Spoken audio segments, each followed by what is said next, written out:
Selamat berjumpa lagi para siswa dimanapun yang saat ini sedang mengikuti video pembelajaran mengenai interaksi dan pola keruangan desa kota. Apa yang akan saya jelaskan melalui video ini adalah semua unsur yang bisa kita temukan ada di desa-desa di Indonesia pada umumnya. Pada video kali ini kita akan melihat mulai dari pola keruangan desa, pola kehidupan warga desa, dan juga potensi-potensi yang ada di desa. Kita akan mulai dari pengertian desa. Apa sebenarnya desa itu? Beberapa ahli sudah merumuskan bahwa desa adalah perwujudan kondisi geografis yang ditimbulkan oleh unsur-unsur, baik itu unsur fisiografis, sosial, ekonomi, politik, budaya, dalam keterkaitan atau hubungannya dengan daerah lain. Kelima unsur tersebut menjadi satu kesatuan dan saling berinteraksi. Apa unsur fisiografis, sosial, ekonomi, politik, budaya, dan keterkaitannya? Di bawah nanti akan kita lihat contoh-contohnya. Itu tadi pengertian desa menurut Pintarto. Kemudian pengertian menurut Sutarjo, desa adalah kesatuan hukum adat. Di dalamnya masyarakat tinggal dalam wilayah tertentu, serta berhak menyelenggarakan pemerintahan sendiri. Bahwa desa itu merupakan kesatuan budaya dari warganya, karena orang-orang desa pada umumnya sudah memiliki warisan turun-temurun yang mereka hidupi dan jalani sampai pada hari ini. Meskipun sedikit banyak tentu ada pengaruh-pengaruh dari luar yang mengubah kebudayaan tersebut, tetapi makna dari budaya itu masih tetap mereka bisa hidupi atau jalani. Kemudian secara politik, desa juga memiliki struktur organisasi pemerintahan, di mana kepala desa menjadi pemimpin tertinggi dalam suatu desa, dan dibantu oleh beberapa perangkat desa, utamanya adalah sekretaris desa, lembaga ketahanan masyarakat desa, dan juga kepala-kepala urusan yang membidangi bagian masing-masing. Secara sosial, warga desa juga masih terus mempertahankan kebersamaan sebagai satu warga dalam hal mengerjakan aktivitas-aktivitas yang masih dipelihara sampai hari ini dalam hal membangun desanya, baik untuk keperluan bersama maupun untuk keperluan pribadi. Di sini kita bisa melihat contoh warga yang sedang melakukan kerja bakti membersihkan saluran air di desa mereka. Kemudian secara ekonomi, warga desa juga mengembangkan desanya melalui mata pencarian masing-masing. Ada yang melalui bidang pertanian, tetapi ada juga yang memiliki potensi menjadi desa wisata. Beberapa tempat di Indonesia, desanya dijadikan desa wisata, dan itu menjadi aset untuk sumber pemasukan bagi desa masing-masing. Berikutnya, unsur-unsur desa. Secara umum, setiap desa memiliki 3 unsur utama, yaitu wilayah, penduduk, dan tata kehidupan. Wilayah desa dikelompokkan menjadi 2, yaitu wilayah pemukiman dan wilayah tempat aktivitas ekonomi.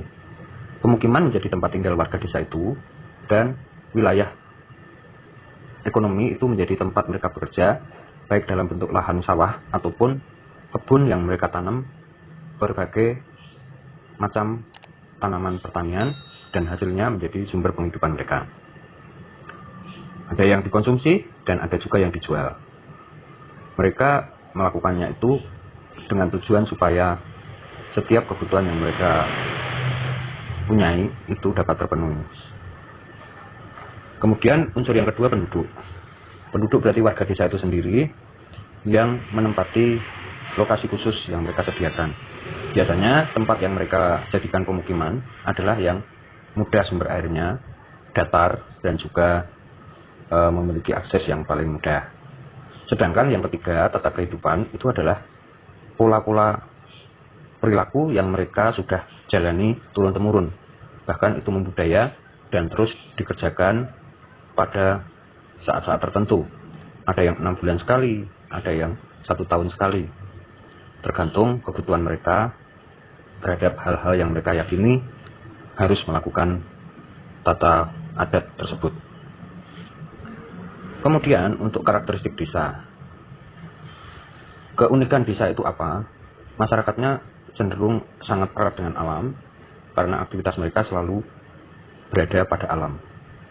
Entah sawah, hutan, ataupun daerah-daerah pegunungan yang mereka biasa kunjungi untuk melakukan aktivitas dalam rangka memenuhi kebutuhan hidup. Struktur perekonomian cenderung agraris karena warga desa kebanyakan erat dengan alam mereka yang entah itu sifatnya untuk bertani. Jika mereka tinggal di pantai ya berarti sifatnya maritim, yaitu kelautan. Ciri yang ketiga, ikatan kekeluarganya sangat erat. Perubahan sosialnya relatif lambat. Syarat dan ciri khas desa.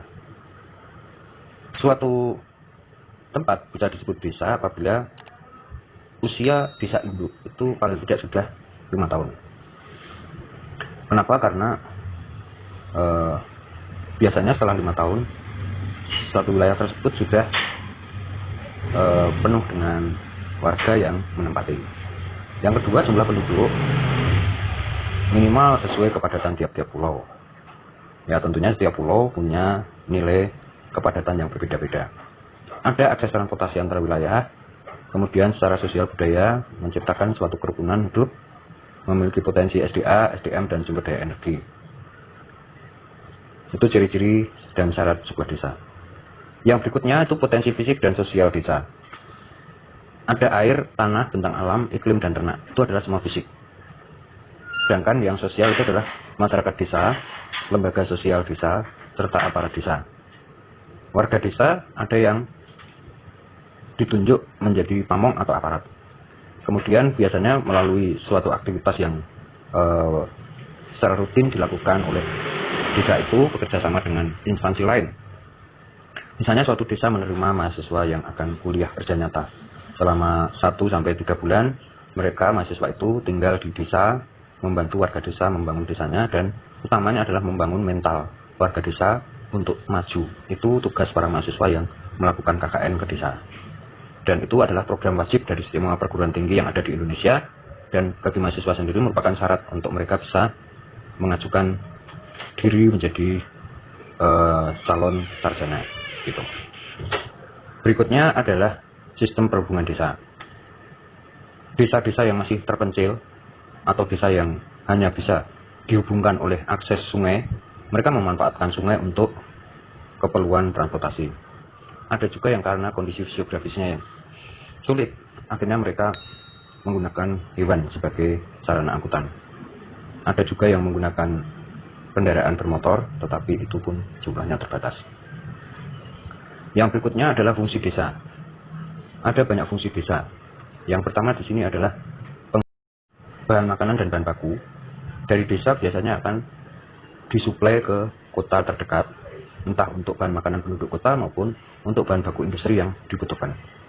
Desa sendiri juga menyediakan tenaga kerja bagi kota untuk beraktivitas dan mendukung kegiatan industri di kota. Dan keunggulannya adalah warga desa memiliki semangat kerja yang baik, kebutuhan air dan oksigen, karena orang kota juga sangat membutuhkan unsur-unsur tersebut. Aset pariwisata juga kadang dijadikan fungsi tambahan karena desa itu memanfaatkan keunggulan entah potensi ekonominya maupun keindahan alamnya. Dan yang terakhir, basis ketahanan pangan nasional.